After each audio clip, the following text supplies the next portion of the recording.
જય શ્રી કૃષ્ણ મિત્રો, સ્વાગત છે આપણા સૌની યુટ્યુબ ચેનલમાં। તો મિત્રો, આ હૃદયસ્પર્શી કહાની છે, માટે ધ્યાનથી અંત સુધી જરૂરથી સાંભળજો। તો શરૂ કરીએ આજની કહાની। દરરોજની જેમ આજે પણ વહેલી સવારમાં શારદાજી તેમના પતિ મોહનલાલ માટે ચા અને નાસ્તો લઈને રૂમમાં ગયા, પરંતુ મોહનલાલ તેમને પલંગ પર ન મળતા તેમણે બડબડાટ કરી કે માત્ર કામને કામ, ના સ્વાસ્થ્યની ચિંતા કે ના ઘરની, બસ સવારથી ઓફિસનું કામ લઈને રૂમમાં આરામથી બેસી ગયા છે। બડબડ કરતા ચાનો કપ અને નાસ્તો લઈને શારદાજી રૂમ તરફ જવા લાગ્યા, પણ ત્યાં જઈને જોયું તો રૂમનો દરવાજો અંદરથી બંધ હતો। ત્યારે શારદાજીના મનમાં એક ગભરાહટ થઈ કે મોહન ક્યારેય દરવાજો બંધ કરતા નથી। તેમણે ધબકતા હૈયે દરવાજો ખખડાવ્યો, પરંતુ દરવાજો ન ખુલ્યો। ત્યારે જોર જોરથી બોલાવવા લાગ્યા અને બોલાવતા બોલાવતા જોરથી દરવાજો ખખડાવવા લાગ્યા। શારદાજીનો અવાજ સાંભળીને તેમની દીકરી મમતા પણ ત્યાં આવી ગઈ। શું થયું મમ્મી, તમે દરવાજો કેમ ખખડાવી રહ્યા છો? તો શારદાજીએ આંસુભર્યા સ્વરે કહ્યું, બેટા, હું ક્યારની દરવાજો ખખડાવી રહી છું, પણ તારા પપ્પા ના તો દરવાજો ખોલી રહ્યા છે અને ના તો કોઈ જવાબ આપી રહ્યા છે। મમતા પણ તેની મમ્મીની વાત સાંભળીને ગભરાઈ ગઈ। તેણે પણ જોર જોરથી બોલાવતા બોલાવતા દરવાજો ખખડાવવાનું શરૂ કર્યું, પરંતુ જ્યારે દરવાજો ન ખુલ્યો ત્યારે તે પડોશમાં રહેતા માસીને ત્યાં દોડીને ગઈ અને તેમને આખી વાત જણાવી। તેમની તકલીફ અને વ્યથિત હાલત જોઈને અંકલ અને માસી તેમના ઘરે આવ્યા। તેમના પ્રયત્નોથી દરવાજો ખુલ્યો અને તેઓ બધા વ્યથિત હાલત સાથે અંદર પ્રવેશ્યા અને જોયું તો મોહનલાલ ટેબલ પર માથું મૂકીને બેઠા હતા। તેમની આંખો બંધ હતી અને તેમની હાલત જોઈને તેમની દીકરી મમતા પપ્પા કહીને તેમને હલાવવા લાગી। શારદાજી ટેબલ પર પાણીનો ગ્લાસ અને ખાલી કાગળોમાં રાખેલી ઊંઘની ગોળીઓ જોઈને ડરથી ધ્રુજવા લાગ્યા। ત્યારે જ તેમની નજર ત્યાં રાખેલા એક કાગળ પર પડી।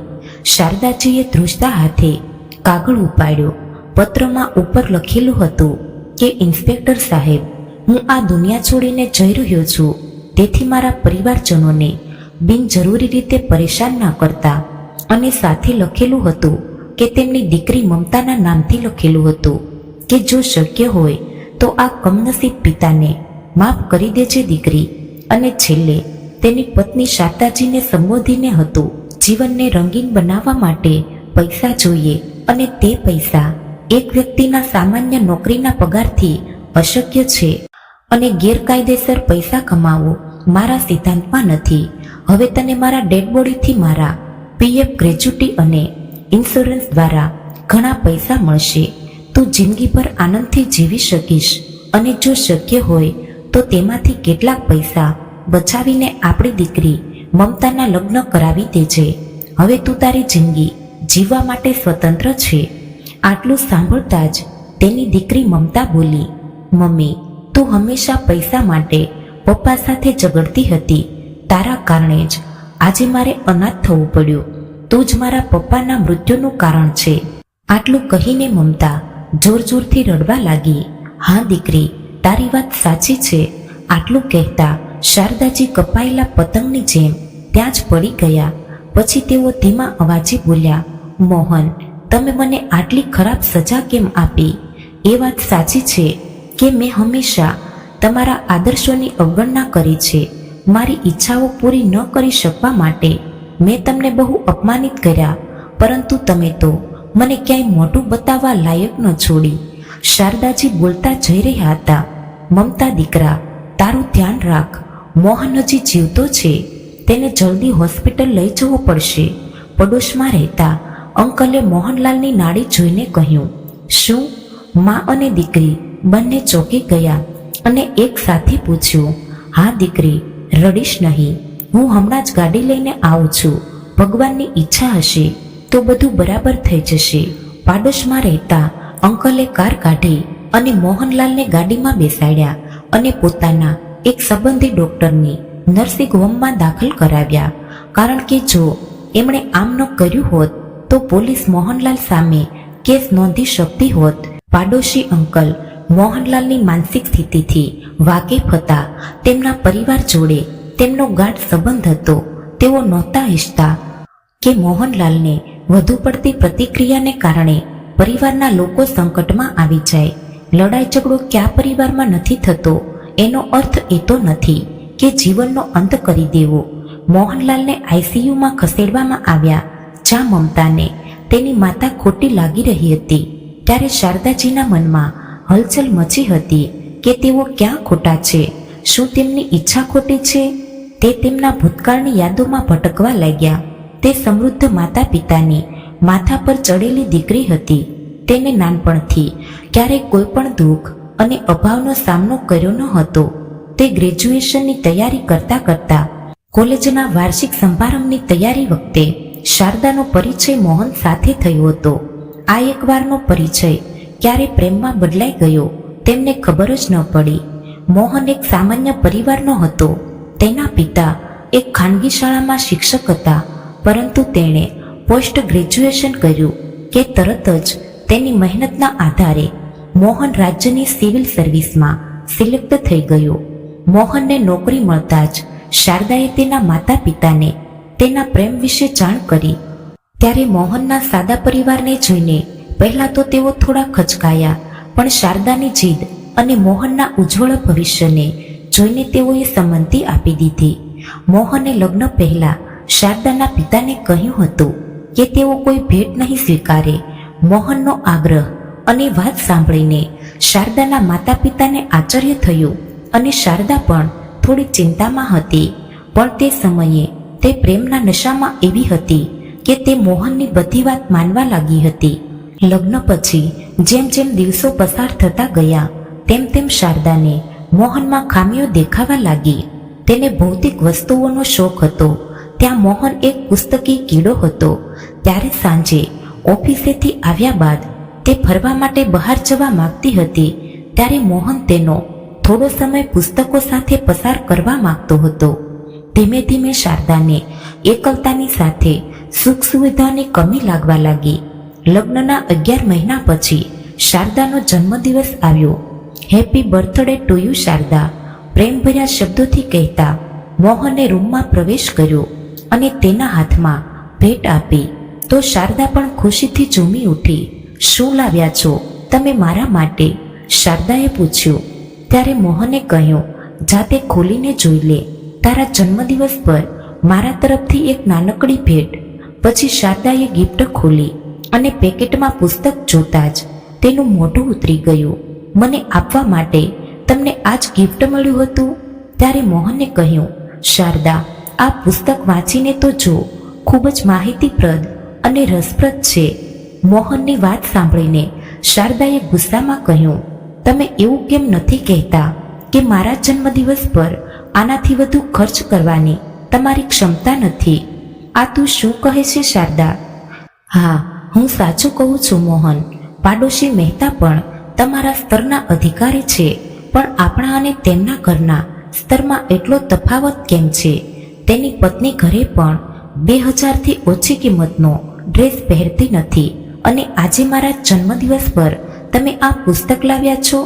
શારદાએ ગુસ્સાભર્યા સ્વરે કહ્યું. તો મોહન બોલ્યો, ક્યારે તારી જાતને બીજા જોડે સરખામણી ના કરીશ.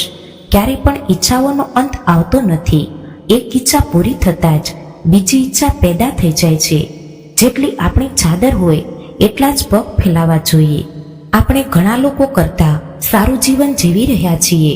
આજે પણ એવા કરોડો લોકો છે જેમને 2 સમયનું ભોજન પણ નથી મળતું. ઉપર જોવાને બદલે તું નીચે જોઈશ તો તને વધુ ખુશી અને સંતોષ મળશે. મને પુસ્તકોથી સારી કોઈ ભેટ નથી લાગતી, કારણ કે પુસ્તક આપણી માનસિક સુંદરતા વિકસાવે છે. જો તને મારી ભેટ પસંદ ન આવી હોય તો કોઈ વાંધો નહીં, તારો ગુસ્સો થૂકી દે અને તૈયાર થઈ જા. તારો મનપસંદ ડ્રેસ અથવા તને જે જોઈએ તે ખરીદી લેજે. અને હા, આજે આપણે બહાર જમ્યા પછી જ આવીશું, મોહને શાંત સ્વરે કહ્યું. ત્યારે શારદાએ કહ્યું, હવે આવી મોટી મોટી વાતો કરવાનું રહેવા દો. ખાલી ઉપદેશોના આધારે જીવન નથી જીવી શકાતું. હંમેશા મહત્વકાંક્ષી બનવું જોઈએ. જો આપણે ઉપર નહીં જોઈએ તો આગળ કેવી રીતે વધીશું? આજે આપણે બંને છીએ. હું મારી ઈચ્છાઓને દબાવી શકું છું. કાલે આપણે 2 થી 3 થઈશું. ત્યારે બાળકોની ઈચ્છાઓનું દમન થતા હું નહીં જોઈ શકું. તમારે તમારી આવક વધારવાની કોશિશ કરવી પડશે, ભલે ગમે તે રીતે હોય. મને મારી સુખ સુવિધા પૂરી કરવા માટે પૈસાની જરૂર છે. આટલું કહીને શારદા રસોડામાં ચા બનાવવા ગઈ અને જ્યારે તે ચા નાસ્તો લઈને આવી તે વખતે મોહનને રૂમમાં ન જોઈને તે સમજી ગઈ કે તેઓ ગુસ્સે થઈને ક્યાંક જતા રહ્યા છે. ના ઈચ્છા હોવા છતાં જ્યારે ને ત્યારે શારદા મોહનના આત્મસન્માનને ઠેચ પહોંચાડી દેતી હતી. મોહને તેને લગ્ન પહેલા જ તેના વિચારો જણાવી દીધા હતા અને શારદાએ પણ બધું જોઈ સમજીને પછી જ તેને સ્વીકાર્યો હતો. તો પછી આ ફરિયાદ શા માટે? સ્વ અપરાધીથી પીડાતી શારદા મનમાં પોતાની જાતને દોષી ઠેરાવી રહી હતી કે એટલામાં બહાર કારનો રોકવાનો અવાજ સંભળાયો. મમ્મી પપ્પાને પોતાની સામે જોઈને એક ક્ષણ પહેલાનું દુઃખ આનંદમાં ફેરવાઈ ગયું. હેપી બર્થડે દીકરા, મમ્મીએ તેને ગળે લગાડી અને કહ્યું, thank you mummy, thank you. પપ્પા, તમે મારું કેટલું ધ્યાન રાખો છો. દીકરી, હજી મોહન કેમ નથી આવ્યો? 7 વાગવા આવી ગયા. શારદાના પિતાએ ઘડિયાળમાં જોતા કહ્યું. તો શારદાએ ગુસ્સાવાળા સ્વરે કહ્યું, ના પપ્પા, તેઓ હંમેશા કામમાં વ્યસ્ત રહે છે. તેમને અન્ય બાબતોની કોઈ ચિંતા જ નથી. દીકરીનો ગુસ્સો જોઈને પિતાએ કહ્યું, કંઈ વાંધો નહીં દીકરા, કોઈ કામ આવી ગયું હશે. જલ્દી તૈયાર થઈ જા, મોહન પણ આવતો જ હશે. તારા માટે કેટલીક ભેટો ખરીદીશું અને આજે આપણે બહાર ક્યાંક ડિનર પણ કરીશું. એટલે શારદા ઝડપથી તૈયાર થવા રૂમમાં ગઈ. લગભગ 7 વાગી ગયા હતા, પણ મોહન હજુ સુધી આવ્યો નથી. જો રાહ જોતા રહ્યા તો થોડા સમય પછી બજાર પણ બંધ થઈ જશે. મોડું થતું જોઈને શારદાની મમ્મીએ કહ્યું, પણ માં, તેમના વિના તે કહેતી તો પણ કેવી રીતે કહેતી કે તેઓ વહેલા આવ્યા હતા પણ ગુસ્સામાં જતા રહ્યા. એવું કર દીકરા, તાળું મારીને ચાવી પાડોશીને આપી દે. શારદાને ચૂપ જોઈને માતાએ થોડીવાર થોભીને કહ્યું. તો શારદાના પપ્પાએ કહ્યું, પણ આ ઉચિત નથી. એ બિચારો ઓફિસેથી થાકીને આવશે અને ઘરનું તાળું જોઈને તે પરેશાન થઈ જશે. તમે કેવી વાત કરો છો? તો શું આપણે આપણી દીકરીને સારી પાર્ટી પણ ન આપી શકીએ? આજે તેણે વહેલા આવવું જોઈતું હતું. મમ્મીએ પપ્પાની વાતને કાપતા કહ્યું. તો શારદા પણ તેની માતા સાથે સંમત થઈ. દીકરીની મંજૂરી મળ્યા પછી તેના પિતા પણ વિરોધ ન કરી શક્યા અને માત્ર એટલું જ કહ્યું કે ચાવીની સાથે પડોશીને એક ચિઠ્ઠી આપી દે છે કે આપણે 5 સ્ટાર હોટલમાં ડિનર કરીશું, તો તે પણ ત્યાં આવી જાય. તો શારદાએ પણ ઘરની ચાવી અને એક ચિઠ્ઠી આપી અને તેના માતા પિતા સાથે હોટલમાં ગયા. જ્યારે મોહન રાત્રે પાછો આવ્યો ત્યારે તાળું લાગેલું જોઈને તેને સમજાતું નહોતું કે તે શું કરે. ત્યારે પાડોશીની દીકરીએ તેને ચાવી આપી અને કહ્યું, અંકલ, આંટી તેમના માતા પિતા સાથે ક્યાંક ગયા છે અને આ ચિઠ્ઠી તમને આપવાનું કહ્યું છે. તો મોહને ચાવી લઈને તાળું ખોલ્યું અને જ્યારે તેને અંદર આવીને ચિઠ્ઠી વાંચી ત્યારે તે ચોંકી ગયો. હોટલમાં રાહ જોશે ત્યારે તમે ઘરે રાહ નથી જોઈ શકતા, તો બહાર શું રાહ જોશે? આ બધો દેખાડો છે અને ઢોંગ છે. જેના માટે પૈસા સર્વસ્વ છે તે શા માટે કોઈના માન સન્માનની પરવા કરશે? મોહન મનમાં બબડ્યો અને પોતાના રૂમમાં જઈને સૂઈ ગયો. પરંતુ તિરસ્કાર અને અવગણનાને કારણે તેને ઊંઘ પણ નહોતી આવી રહી. લગભગ 12 વાગે બેલ વાગી. દરવાજો ખોલ્યો તો શારદા તેની માતા સાથે દરવાજે ઊભી હતી અને તેના પિતા કારમાંથી કોઈક સામાન કાઢી રહ્યા હતા. દીકરા, અમે ઘણા સમયથી તમારી રાહ જોઈ રહ્યા હતા. એવું શું કામ આવી ગયું હતું કે શારદાના જન્મ દિવસે પણ તમે સમયસર ઘરે ન આવી શક્યા? તમે જમ્યા કે નહીં? મમ્મીએ સ્નેહ બતાવીને પૂછ્યું. ત્યારે શારદાના પિતા પણ આવ્યા અને કહ્યું કે માફ કરજે દીકરા, તારી ગેરહાજરીમાં અમે શારદાને સાથે લઈને જતા રહ્યા, પણ તારી ગેરહાજરીથી કોઈને સારું લાગતું ન હતું. અમે બધાએ તમને ખૂબ જ યાદ કર્યા. શારદાના જન્મદિવસ પર અમારા તરફથી એક નાનકડી ભેટ. ઠીક છે, હવે અમે જઈએ છીએ. બહુ રાત થઈ ગઈ છે. હવે તમે લોકો પણ આરામ કરો. આટલું કહીને બંને ચાલ્યા ગયા. તો શારદાએ ખુશ થઈને કહ્યું, લાગે છે કે તમારો ગુસ્સો હજુ પણ ઠંડો નથી પડ્યો. જુઓ, મમ્મી પપ્પાએ કલર ટીવી અને મ્યુઝિક સિસ્ટમ ભેટમાં આપી છે. શારદા, તારે આટલી મોંઘી ગિફ્ટ નહોતી લેવી જોઈતી. હવે તારા લગ્ન થઈ ગયા છે. કેમ ન લેવું જોઈએ? હું તેમની એક દીકરી છું. તેમને આપવાનો અધિકાર છે અને મને લેવાનો અધિકાર છે. અને આમ પણ તમે આટલા મોંઘા ગિફ્ટ મને નથી અપાવી શકતા. આ સાંભળીને મોહન કંઈ બોલ્યો નહીં અને ગુસ્સામાં પોતાના રૂમમાં જઈને સૂઈ ગયો. તો શારદાએ પણ તેને મનાવવાની કોશિશ ન કરી. સમય તેની ગતિ સાથે ચાલતો રહ્યો. આ દરમિયાન તેમના પ્રેમના બંધનોને મજબૂત કરવા તેમની વાલી દીકરી મમતા આવી ગઈ. મમતાની મીઠી સ્મિતે તેમના જીવનમાં મધુરતા ઉમેરી દીધી. પરસ્પરના ઝઘડા છોડીને હવે તેઓ પોતાની ખુશી દીકરીમાં શોધવા લાગ્યા. જેમ જેમ એ મોટી થતી રહી હતી તેમ તેમ શારદાને તેના સ્કૂલના પ્રવેશની ચિંતા થવા લાગી. આપણે મમતાને બોર્ડિંગ સ્કૂલમાં મોકલીશું. એક દિવસ શારદાએ મોહનને કહ્યું. તો મોહને કહ્યું, કેમ, અહીંની શાળામાં શું ખરાબી છે? હું પણ આ શાળામાં ભણ્યો હતો. મને એ બધી ખબર નથી. તમારા પિતા પાસે પૈસા નહીં હોય, પરંતુ આપણી એક જ દીકરી છે અને હું તેને સારી સ્કૂલમાં જ ભણાવીશ. શારદા, મારા પિતા પાસે બહુ પૈસા નહોતા અને મારી પાસે પણ નથી. કાન ખોલીને સાંભળી લે. મને આટલો ખર્ચો પહોંચાય તેમ નથી. હું આટલા પૈસા ક્યાંથી લાવું? ચોરી કરું કે લૂંટ કરું? બોલ, હું શું કરું? જ્યાં સુધી દખલગીરીનો સવાલ છે, મારા જેવા અન્ય અધિકારીઓ છે જેમના બાળકો બહાર નહીં પણ તેમની સાથે રહીને અભ્યાસ કરે છે. અને મોહનનો અવાજ અચાનક ઊંચો થઈ ગયો.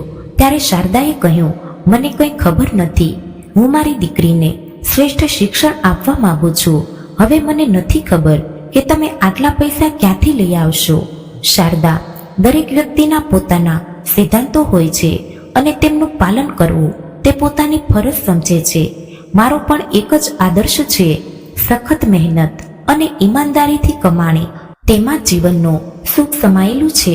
જો બાળકોનો યોગ્ય ઉછેર પૈસાથી થઈ શકે તો તે તારો ભ્રમ છે. જો તમે મૂલ્યાંકન કરશો તો તમે જોશો કે અમીર લોકોના બાળકો મોટાભાગે બગડેલા હોય છે, કારણ કે તેઓ વિચારે છે કે તેમની બધી ઈચ્છાઓ પૈસાથી પૂરી થઈ જશે. તેઓ મહેનત કરવાથી પીછેહટ કરવા લાગે છે અને અંતે અસફળ સાબિત થાય છે. એટલા માટે તું સમજવાનો પ્રયત્ન કર શારદા. જીવનને સુખી અને સમૃદ્ધ બનાવવા માટે પૈસા એટલા મહત્વના નથી જેટલા સંસ્કાર બાળકોને તેમના માતા પિતા પાસેથી મળે છે. મોહનની આ વાત સાંભળીને શારદાએ ગુસ્સામાં કહ્યું, હું તમારી જેવી ફિલોસોફી નથી. હું એક સામાન્ય સ્ત્રી છું. તમારા જીવનની ફિલોસોફી સમજવામાં અસમર્થ છું. આજના ભૌતિકવાદી યુગમાં પૈસો જ બધું છે.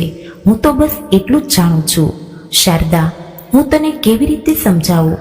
આ દુનિયામાં પૈસો જ બધું નથી. માણસનું પોતાનું માન પણ હોય છે. કદાચ તું મને સમજી શકતી હોય તો હું પોતાને આજે આટલો એકલો અને અસહાય ના અનુભવતો. મોહને ધીમે ધીમે બોલતા કહ્યું અને દર વખતની જેમ પોતાનું માથું પકડીને બેસી ગયો. ત્યારે તેની નાની દીકરી મમતા આવી અને તેના નાના હાથ વડે માથું ઊંચું કર્યું અને તેના અવાજમાં કહ્યું, પપ્પા, મારે આઈસ્ક્રીમ ખાવો છે, પ્લીઝ ચાલો ને. હા હા દીકરી, કેમ નહીં, ચાલો. આટલું કહીને મોહન મમતાને ઉચકીને ચાટીએ લગાડી અને અસ્પષ્ટ સ્વરે કહ્યું કે મારા જીવનની એકમાત્ર ખુશી તું જ છે મારી દીકરી. જો તું ન હોત તો કદાચ હું જીવી ન શક્યો હોત. આટલું કહીને તેને લઈને બહાર નીકળી ગયો. આ સુખ અને દુઃખ વચ્ચે જીવનના 20 વર્ષ પસાર થઈ ગયા. સમય સાથે મમતાએ તેનું પોસ્ટ ગ્રેજ્યુએશન પૂરું કર્યું અને કોલેજમાં ભણવાનું શરૂ કર્યું. તો શારદાએ તેનું ભણવું ગમતું ન હતું. તે ઈચ્છતી હતી કે મમતા સિવિલ સર્વિસ જેવો આદરણીય વ્યવસાય અપનાવે. જ્યારે મમતા PhD કરી માત્ર શિક્ષણ ક્ષેત્રે આગળ વધવા માંગતી હતી, પરંતુ શારદાબેનની જીદ આગળ મમતાની એક પણ ના ચાલી અને સિવિલ સર્વિસની તૈયારી કરવા લાગી. હવે મમતાના સંબંધોની વાત આવવા લાગી. તો એક દિવસ જ્યારે મોહનભાઈ છોકરાઓ સાથે વાત કરીને ઘરે પાછા ફર્યા ત્યારે શારદાબેને તેમની સામે ચા મૂકતા પૂછ્યું, શું થયું? વાત બની? વાત ક્યાંથી બને? જાઓ ત્યાં પૂછે છે કે દહેજમાં કેટલું લગાવી શકશો? 10 લાખથી ઓછાની તો કોઈ વાત જ નથી કરતું, મોહનભાઈએ કહ્યું. તો શારદાબેન બોલ્યા, એટલે જ હું તમને કહેતી હતી, જો આજે આપણી પાસે પૈસા હોત તો આપણે આપણી દીકરી માટે પસંદગીનો વર્ગ ખરીદી શક્યા હોત. તમારી ટ્રાન્સફરેબલ જોબને કારણે હું નોકરી પણ ન કરી શકી. મેં મારું જીવન કોઈ રીતે વિતાવી લીધું, પણ હવે શું આપણે આપણી દીકરીને આ રીતે મરતા જોઈશું? શું આપણે એના જીવનમાં થોડી પણ ખુશી નહીં આપી શકીએ? કહેતી રહે, શારદા, આજે હું બધું સાંભળવા તૈયાર છું, પણ હું શું કરું? હું મજબૂર છું. પોતાની આત્માને તો નથી કચડી શકતો. મારી વિચારસરણી આજે પણ બદલાઈ નથી. હું માનું છું કે સત્ય પર બુરાઈ ક્યારેય નથી જીતી શકતી. જોઈ લેજો, એક દિવસ આપણી મમતાને પણ યોગ્ય વર મળશે. મોહનલાલની વાત સાંભળીને શારદાજીએ કહ્યું, જીવનને સુખી બનાવવા માટે વ્યવહારુ બનવું પડે છે. બદલતા જીવન સાથે વ્યક્તિએ પોતાની જાતને બદલવી પડે છે. મારું તો હંમેશા અપમાન કરતા આવ્યા છો, પણ હવે હું પણ જોઉં છું કે તમે શું કરશો. ત્યારે મોહનલાલે કહ્યું, શારદા, સત્ય અને પ્રામાણિકતાનો માર્ગ ચોક્કસ કઠિન છે, પણ એટલો નહીં કે આપણે તેના પર ચાલી ન શકીએ. કમસે કમ મનમાં એટલો સંતોષ તો હશે કે આપણે કદી ખોટું કામ નથી કર્યું. આજે પણ હું દ્રઢપણે માનું છું કે અંતે સત્યનો જ વિજય થાય છે. તો શારદાજીએ ચીડાઈને કહ્યું, હા, મોટી વાતો કરવાથી કંઈ નહીં મળે. તમે મારી જિંદગીને નર્ક બનાવી દીધી છે. હવે તમે તમારી દીકરીની જિંદગીને પણ નર્ક બનાવી રહ્યા છો. શારદાજી જોર જોરથી બોલી રહ્યા હતા ત્યારે મમતાએ આવીને બંનેને ચૂપ કરાવ્યા. પ્લીઝ મમ્મી પપ્પા, મારા માટે ના લડશો. મારે અત્યારે લગ્ન નથી કરવા. મારી મંજિલ લગ્ન નથી, પણ મારી કરિયર છે. એટલે બંને ચૂપ થઈ ગયા. પણ બીજા દિવસે આ ઘટના સાચી બની ગઈ. સહન શક્તિની પણ એક મર્યાદા હોય છે. કદાચ આજે એ હદ સમાપ્ત થઈ ગઈ હતી, નહીતર આદર્શવાદી અને પોતાના સિદ્ધાંતો પર અડગ એવા મોહનલાલે ક્યારે આવું પગલું ભર્યું ના હોત. વિચારીને પસ્તાવાની આગમાં શારદાજી સળગી રહ્યા હતા. તેમની આંખમાંથી સતત આંસુની ધારા વહી રહી હતી અને તેઓ મનમાં કહી રહ્યા હતા, મોહન, મને માફ કરી દો. બસ એક તક મને હજી આપી દો. આ વખતે હું તમને નિરાશ નહીં કરું. ત્યારે મમતા રડતી રડતી ત્યાં આવી અને બોલી, મમ્મી પપ્પા હવે આ દુનિયામાં નથી રહ્યા. તેઓ આપણને છોડીને ચાલ્યા ગયા અને આ બધું તમારા કારણે જ થયું છે. મમ્મી, હું તમને ક્યારેય માફ નહીં કરું. તમારા કારણે જ આજે મારા પિતા નથી. આટલું કહેતા મમતાએ જોરથી ચીસ પાડી. આ તું શું બોલે છે દીકરી? આવું ના થઈ શકે. તારા પિતા આપણને છોડીને ના જઈ શકે. આટલું કહેતા શારદાજી દોડીને અંદર ગયા. ત્યારે મોહનલાલને સામે પડેલા જોઈને શારદાજીએ તેમને ગળે લગાડ્યા અને જોર જોરથી રડવા લાગ્યા. મોહન, તમે મને માફી માંગવાની તક પણ ન આપી. મોહન, મને માફ કરી દો. પાછા આવી જાઓ. મારે નથી જોઈતા પૈસા. તમે પાછા આવી જાઓ. પસ્તાવાની આગમાં શારદાજી ચીસો પાડી રહ્યા હતા, પણ આજે મોહનલાલે તેમની એક પણ વાત ન માની અને તેમને હંમેશા માટે છોડીને જતા રહ્યા. પાડોશમાં રહેતા મહેતાજીએ કોઈ રીતે મા દીકરી બંનેને સંભાળીને ઘરે લઈને આવ્યા અને સાંજ સુધીમાં મોહનલાલનો પણ અગ્નિ સંસ્કાર થઈ ગયો. દિવસો વીતી ગયા અને હવે શારદાજી અને મમતા બંને માતા અને દીકરી એકલા પડી ગયા હતા. ધીમે ધીમે મમતાનો તેની મમ્મી પ્રત્યેનો ગુસ્સો પણ શાંત થઈ ગયો હતો, કારણ કે તેની મમ્મીને રાત દિવસ પસ્તાવો કરતી જોઈને તેને ગુસ્સો પણ આવતો અને સાથે સાથે દયા પણ આવતી, પરંતુ તે કશું બોલતી નહોતી. સમય તેની ગતિ સાથે ચાલતો રહ્યો. એક દિવસ મમતાનું પરિણામ આવ્યું. એકવાર એવું લાગ્યું કે જાણે આખા ઘરમાં ખુશી ફેલાઈ ગઈ છે. ચારે બાજુથી લોકો અભિનંદન આપી રહ્યા હતા. તેથી શારદાજીને લાગ્યું કે હવે કદાચ બધી સમસ્યાઓ હલ થઈ જશે. પણ મમતાને ખુશ ન જોઈને શારદાજીએ તેને પૂછ્યું, શું થયું દીકરી? આજે તો તારે ખુશ હોવું જોઈએ. ના મમ્મી, મારે સિવિલ સર્વિસમાં નથી જોડાવું. પપ્પાની જેમ વિચરતું જીવન નથી જીવવું. આમ પણ આજકાલ આ સેવામાં દરેક જણ ભ્રષ્ટ અને દગાબાજ છે.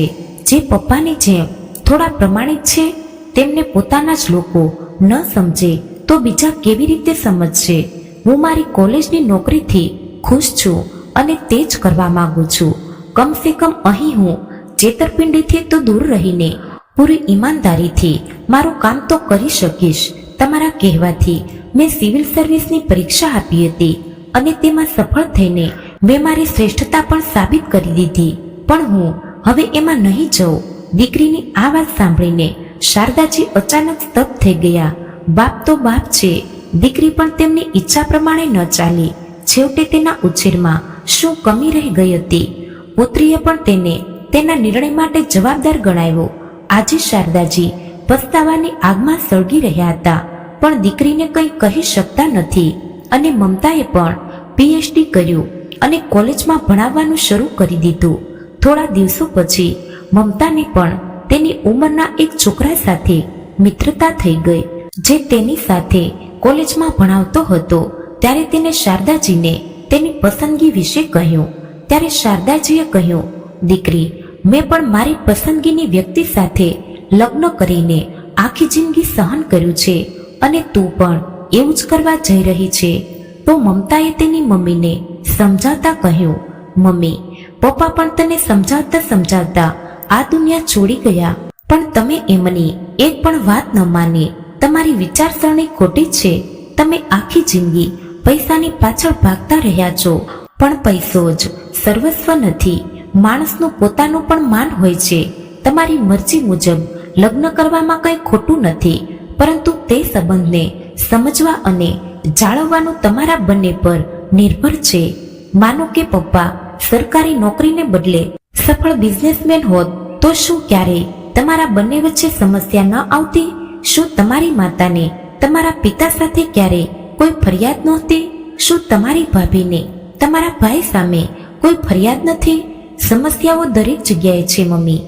દરેક વ્યક્તિના જીવનમાં સમસ્યાઓ છે, પરંતુ એ સમસ્યાઓનો સામનો કરીને આગળ વધી જવું એ જ જીવન છે મમ્મી. દીકરીની આ વાત સાંભળીને શારદાજીની આંખો આંસુઓથી ભરાઈ ગઈ. ત્યારે મમતાએ શારદાજીના આંસુ લૂછતા કહ્યું, હવે પસ્તાવો કરવાનો કોઈ ફાયદો નથી મમ્મી, પરંતુ એવું ન વિચારો કે તમે એકલા રહી જશો. હું તમને ક્યારે એકલા નહીં છોડું, હંમેશા મારી સાથે રાખીશ. થોડા જ દિવસોમાં ઘરમાં લગ્નની તૈયારીઓ ચાલુ થઈ ગઈ. લગ્ન સમારોહમાં દીકરીને જમાઈને હસતા જોઈને શારદાજી વિચારવા લાગ્યા, કદાચ આ તેમના જીવનનો પ્રથમ સાચો નિર્ણય છે. આજે તેમને તેમના પતિ મોહનલાલે કહેલા શબ્દો વારંવાર યાદ આવી રહ્યા હતા કે બુરાઈ ક્યારે સત્ય પર જીતી શકતી નથી, સત્ય હંમેશા જીતે છે. જોઈ લેજે, એક દિવસ આપણી મમતાને પણ યોગ્ય વર મળી જશે. દરેક અંધકાર પછી પ્રકાશ જરૂર આવે છે. વિચારતી વખતે શારદાજીની આંખો આંસુઓથી ભરાઈ ગઈ. મારી પોતાની ખામીઓને લીધે મારા જીવનમાં ક્યારેય પ્રકાશ નથી આવ્યો, પરંતુ ભગવાન કૃપા કરીને મારી દીકરીના જીવનમાં હંમેશા પ્રકાશ રાખજો. શું થયું મમ્મી, તમે રડી રહ્યા છો? પાછળથી મમતાએ અવાજ લગાવ્યો તો શારદાજીએ પોતાના આંસુ લૂછતા કહ્યું, ના દીકરી, હું રડતી નથી. તું કાલે સવારે જતી રહીશ એટલે મારી આંખો આંસુઓથી ભરાઈ આવી. મમતાની આંખો પણ આંસુઓથી ભરાઈ ગઈ અને તેણે કહ્યું, ના મમ્મી, ચિંતા ન કરો, હું તમને બહુ જલ્દી મારી જોડે લઈ જઈશ. સવાર સુધીમાં શારદાજીએ ભારે હૈયે તેમની દીકરીને વિદાય આપી. પછી રૂમમાં જઈને ખૂબ રડ્યા. આજે તેમને પોતાની ભૂલોનો અહેસાસ થઈ રહ્યો હતો. જો મેં તે દિવસે આ વાત ન કહી હોત તો આજે તેમના પતિ જીવિત હોત. આજે તેમને સમજાયું કે જીવનમાં પૈસો જ સર્વસ્વ નથી, પતિ વિના જીવન અધૂરું છે. આજે પસ્તાવાની આગમાં સળગી રહેલા શારદાજી જોડે દુઃખ સિવાય કશું બાકી રહ્યું ન હતું. તો મિત્રો, એક કહેવત છે કે રૂપિયો જ્યારે સંબંધથી વધારે મહત્વનો થઈ જાય છે ત્યારે લાગણીના દરવાજા બંધ થઈ જાય છે. તો મિત્રો, આ વાર્તા તમને પસંદ આવી હોય તો ચેનલને લાઈક, શેર અને આવી જ વાર્તા સાંભળવા માટે ચેનલને સબસ્ક્રાઇબ જરૂરથી કરી દેજો. તો ફરી મળીશું એક નવા વિડીયો સાથે. ત્યાં સુધી આપ સૌને જય શ્રી કૃષ્ણ, રાધે રાધે, હર હર મહાદેવ.